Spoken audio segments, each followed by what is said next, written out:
Alright, today we're going to have a look at one-fingered blues. So you can play a blues rhythm with one finger. The technique we have to use here is our little half bar. So all we have to really do to get that to work is think of a little crocodile or a clamp, get our finger flat or sometimes curl back depending on your finger, and get all three strings covered with one finger. Here I'm covering the G, B and E string, or the 5th fret. So I get the notes C, E, A, which gives us an A minor chord. So if you just play that rhythm, you play the A bass and then the chord.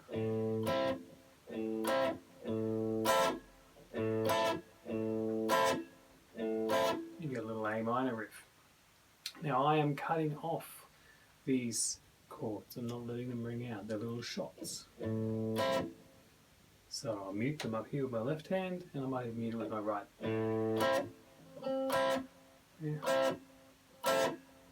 So they cut off and you get that delay happening in the background.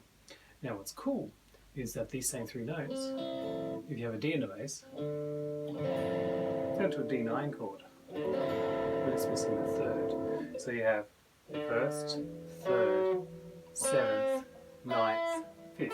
So you just have the 7th, the 9th and the 5th, as opposed to just having the 1st, 3rd and 5th for the A chord.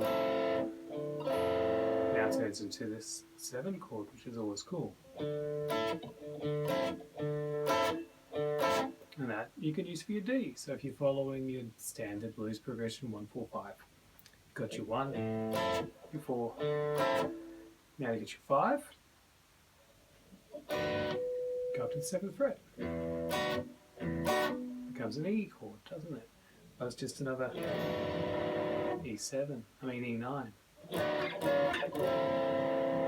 Yeah, so you're getting your 9 chords in there. Now, there, 2 positions, 1 finger, you've got enough to play through a blues progression. But if you want to make it a bit more interesting, you can now move this finger across to the 4th, 3rd and 2nd string.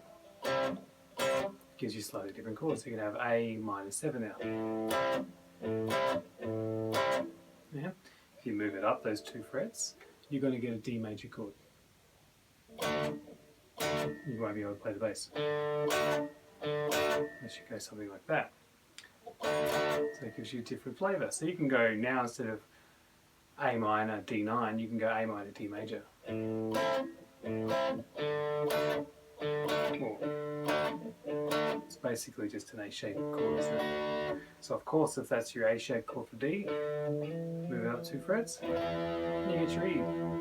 So you can start having a bit of variety with what finger you're using. Yeah. So now we have 1, 2, 3, 4, 5 different chords we can play with one finger. And that'll keep you going for a while.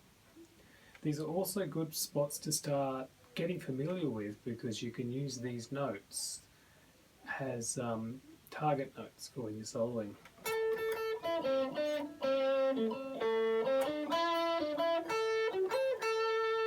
So it's all sounding like A minor.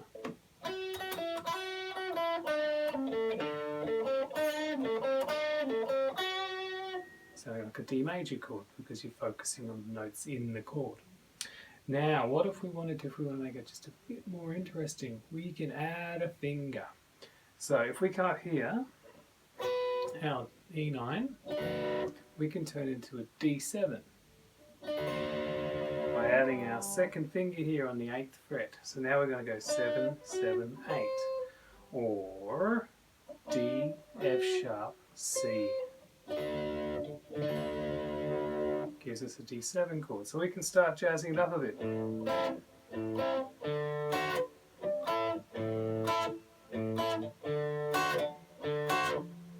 the same thing applies if we move this, just like we moved. So this is a D, this is an E, D7, E7. So now we've got a few extra chords now.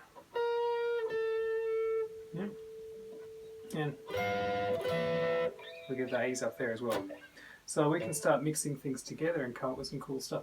Now, when you have this chromatic motion in there, you can start using that in some of the turnarounds. So you can have that.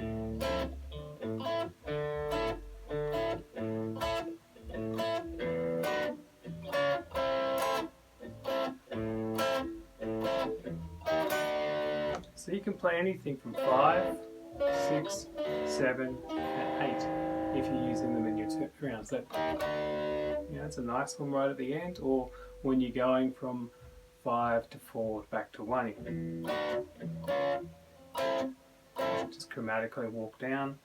Same thing works with the 7 chords. Or so all these little chords, 1, 2 fingers, gets you through a blues progression, starts giving you target notes as well. So if you can play along to these types of things, I've got a backing track, Blue Shots, I'll link it somewhere. And that's all it uses, is these chords. That's all it uses. It's to demonstrate that you can just play the blues with one finger, 2 fingers, and sound okay. You can follow along if it's in a mix.